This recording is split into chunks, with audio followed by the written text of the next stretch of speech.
Kasagsagan na ng campaign period para sa midterm election sa Mayo. Nagkalat ng mga poster, tarpaulin at sticker ng mga kandidato. Pero magkano nga lang bang pwedeng gastusin ng mga politiko tuwing eleksyon? Ilabas na ang inyong mga calculator at samahan kaming alamin dito sa Voters Education Series ng Pagbabago 2013. Ayon sa Republic Act 7166, pwede lang gumastos ng 10 piso kada registered voter ang mga tatakbong presidente at vice-presidente sa kabuuan ng kampanya.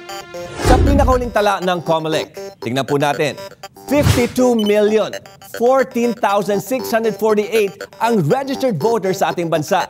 Ito na ang pinakamataas na bilang na naitala sa ating kasaysayan. Kaya ang ibig po sabihin yan, pwedeng gumastos ang mga naghahangad maging president at vice president ng tumataginting na 520,146,480 sa pangangampanya. Laking budget.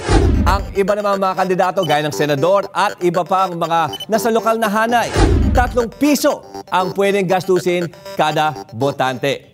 Pero para sa mga tatakbo sa midterm o senatorial elections, ang ibig sabihin po ng kada botante ay ang mga registered voters kung saan nag-file ng candidacy ang mga kandidato. For ehemplo, sa Marikina nag-file si Mayor. Sa huling tala, 205,495 ang registered doon. So, times 3, 616,485,000 pesos lang ang kanyang campaign budget.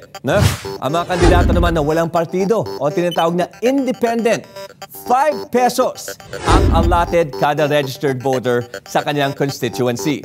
Ganito rin ang allowed sa political parties at party list groups. 5 pesos per registered voter.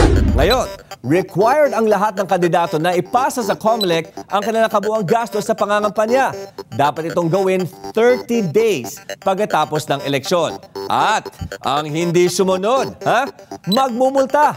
Naglalaro ito mula 10 hanggang 60,000 pesos. At yan po ay depende sa posisyon at bigat ng offense. Posible ring ma-ban forever sa eleksyon. Ang sabi nga nila, more money, more problems. Pero ngayong alam nyo na ang pera-pera sa likod ng kampanya, hindi nyo napoproblemahin ang isyong ito.